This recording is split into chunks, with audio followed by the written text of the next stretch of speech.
Hi hello welcome to Cape TV. నేను మీ సరిత. ఈరోజు నాతో పాటు ayurvedic doctor, family coach doctor Anu Chaudhary గారు ఉన్నారు. మాట్లాడదాం. నమస్తే మ్యామ్. నమస్తే అమ్మా. రైట్. సో మనకి 2-3 రోజుల నుంచి చూస్తున్నాము హాట్ టాపిక్ వచ్చేసి మనోజ్ గారి ఇంటి దగ్గర అలాగే మోహన్ బాబు గారు చేసిన రచ్చ గురించి.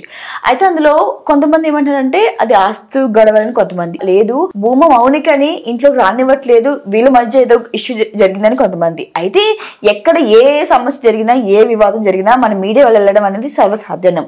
అయితే అందులో టీవీ9 రిపోర్టర్ని ఆయన మన మోహన్ బాబు గారు కొట్టడం, అలాగే ఎన్టీవీ రిపోర్టర్ని ఆయన పాడేయడం, కింద పాడేయడం, ఇవన్నీ పెద్ద రచక జరిగింది. అయితే ఓవరాల్ గా చూసుకుంటే ఫస్ట్ వాళ్ళ ఫ్యామిలీ గురించి ఏం చెప్తారు, తర్వాత ఆయన మీడియా పట్ల బిహేవ్ చేసిన ఆ రీతిని చూసి ఏమంటారు? ఏం చెప్పాలి అని అంటే, మోహన్ బాబు గారు అనేవాళ్ళు చాలా కష్టపడి పైకి వచ్చిన వాళ్ళు. అంటే పెద్దలు చెప్తుంటే విన్నాం మేము కూడా. చాలా పూర్ స్టేజ్ నుంచి ఆయన ఇక్కడికి ఇండస్ట్రీకి వచ్చిన కొత్తలో ఒక ఇంటర్వ్యూ కూడా చూశాను అతనిది. ఏంటి అని అంటే, ఒక చిన్న రూమ్ లో రెంట్ కట్టడానికి కూడా లేకపోతే బౌల్స్ ఉంటాయి కదా, 3 బౌల్స్ ఉంటాయి. ఆ బౌల్స్ లోనే కడుక్కోవడం, వండుకోవడం, రెడీ అయ్యి వెళ్ళి ఇవి ఉంటాయి కదా యాక్టింగ్వి, అక్కడ వెళ్ళి అడిగి ఏదో ఒక క్యారెక్టర్ చేయడం, అలాగా అన్ని కష్టాలు పడ్డా అతను. అయితే ఒక 1 or 2 months రెంట్ 25 రూపీస్ ఎంతో పర్ నంబర్, నాకు గుర్తులేదు మనీ నెంబరు, కట్టలేదని చెప్పేసి బౌల్స్ ఏవైతే ఉంటాయో ఆ బౌల్లో ఒక బౌల్లో ఆ హౌస్ ఓనరు టాయిలెట్ పోసి మూత పెట్టేసింది. నెక్స్ట్ ఆయన ఈవినింగ్ వచ్చి ఫుడ్ కుక్ చేసుకోవడానికి ఆ మూత ఏదైతే ఉంటది కదా, ఆ ప్లేట్ తీసేసి ఆ బౌల్ ని చూస్తే రూమ్ లోకి వెళ్ళగానే స్మెల్, బీభత్సకరమైన టాయిలెట్ స్మెల్. ఎందుకు అని అంటే, ఆ ఇంటి ఓనరు ఇలాగైనా హింసిస్తే ఆ రూమ్ ఖాళీ చేసి వెళ్ళిపోతాడు అనని అంత టార్చర్ పడి ఆయన ఈ స్టేజ్కి వచ్చాడు. అప్పుడు కూడా ఆయన ఏం చేశాడు అంటే, ఆవిడ అలా చేసినా కూడా దాన్ని మళ్ళీ చక్కగా క్లీన్ చేసుకొని ఎర్లీ మార్నింగ్ దాంట్లో ఫుడ్ వండుకొని తిన్నాడు అదే బౌల్లో. అంటే ఎంత కష్టపడి ఈ పొజిషన్కి వచ్చాడు. అదే ఈ రోజుల్లోనైతే ఆ బౌల్ అలా పెడితే తీసి పారేస్తారు పక్కన. అంత హింసించి అంత చిన్నతనంగా చూసినా కూడా ఆయన ఎక్కడా కూడా ఆయన ఆత్మవిశ్వాసం కోల్పోలేదు, కృషి పట్టుదల వదలలేదు, మెట్టుకు మెట్టు ఎదుక్కుంటూ ఇప్పుడు ఆయన కోటీశ్వరుడు అయ్యాడు. కోటీశ్వరుడు అయ్యాడు, అంతా సంపాదించారు అని అంటే ఎన్నో నిందలు, అవమానాలు, కష్టాలు ఉన్నాయి. సో అట్లా కష్టపడి మనం ఒక్కొక్క ఇటుక పేర్చుకుంటూ వచ్చి ఎవరో వచ్చి దాన్ని పాడు చేస్తారు అని అంటే, పెద్ద వయసు వచ్చిన ఆయన, అందులో ఎవరికైనా భయం ఉంటది. అండ్ కొంచెం వయసు వచ్చింది కాబట్టి ఆరోగ్యరీత్యా సమ్ హెల్త్ ఇష్యూస్ కూడా ఉండొచ్చు, బీపీ అలాంటివి.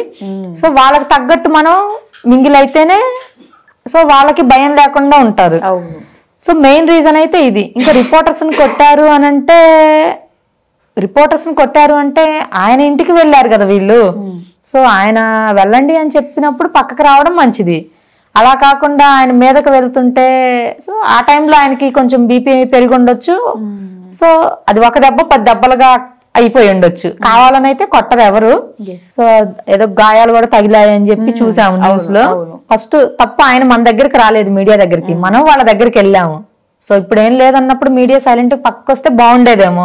సో వీళ్ళు కొంచెం గట్టిగా క్వశ్చన్స్ అడగడం, అతను రియాక్ట్ అవ్వడం, సో ఈ మధ్యలో ఘర్షణ జరిగింది. రైట్. అయితే ఓవరాల్ గా ఈ మొత్తం సీనరీ చూసిన తర్వాత అయితే నిజంగానే ఆస్తు పంపకాల వల్లనే ఆ గొడవ జరిగిందంటారా? అయితే మంచు మనోజ్కి ఆస్తు పంపకాలు జరిగాయని కొంతమంది, జరగలేదని కొంతమంది, మంచు విష్ణు గారికి అలాగే లక్ష్మి గారికి వచ్చాయి, మనోజ్ గారికి రాలేదని కొంతమంది. ఓవరాల్ గా ఏం జరిగి ఉంటుంది మీకు తెలిసిన ప్రకారం? నేను ఆయన ఇంటర్వ్యూస్ చాలా న్యూస్ ఛానల్స్ లో చూశాను.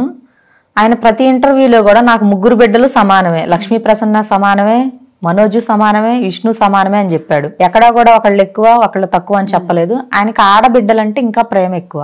అవును. సో వాళ్ళని కొంచెం ఎక్కువగా ఉంటాడు, వాళ్ళతోటి ఆడుకోవడం, ముద్దులు ఆడుకోవడం, వాళ్ళతో టైం ఎక్కువ స్పెండ్ చేస్తారు. అంతేగాని కొడుకులు కాదని లేదు. ఆయన చదివించింది, ఆయన అన్ని దారులు చూయించింది, ఎవరు కూడా ఆ పొజిషన్ లో రారు కూడా కొడుకులు. అన్నిటికీ ఆయన గైడెన్స్ ఇచ్చారు. బట్ ఫ్యామిలీ అన్నాక ఏదో ఒక ఇష్యూ ఉంటదమ్మా, లేకుండా ఎవరింట్లో ఉండదు. నీ ఇంట్లో ఒక ఇష్యూ ఉండొచ్చు, నా ఇంట్లో ఒక ఇష్యూ ఉండొచ్చు, ప్రతి ఒక్కళ్ళ ఇంట్లో ఏదో ఒక ఇష్యూ ఉంటది.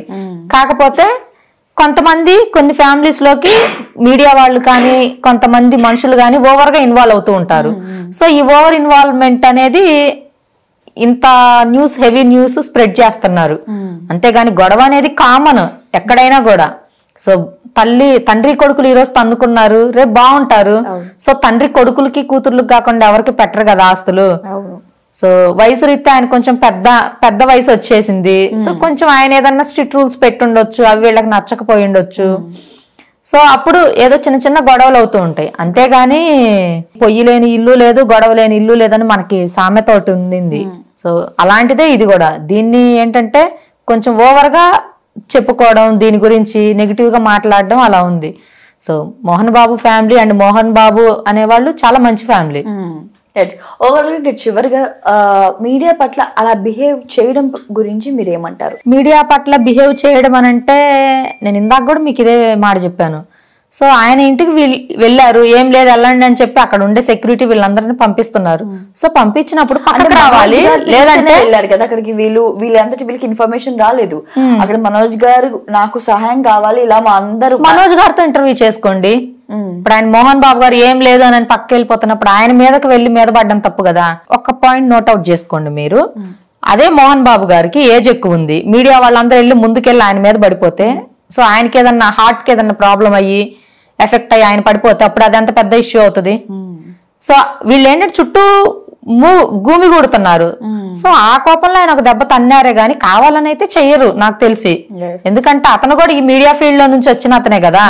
సో ఓవరాల్ గా ఆయన మీద కేసు నమోదు చేయమని కూడా కొంతమంది జర్నలిస్ట్ ఇలా కేసు పెట్టాలి అని చెప్పి కూడా వాళ్ళు నిన్నంతా కూడా ఫ్లెక్స్ పెట్టుకొని ధర్నాలు చేయడం జరిగింది. దాని గురించి మీరు ఏమంటారు? ధర్నాలు చేశారు అంటే అందులో నిజమేదో అబద్ధమేదో కోర్టు అనేది నిర్ణయిస్తుంది. దాని గురించి మనం మాట్లాడుకోవడం కూడా వేస్ట్.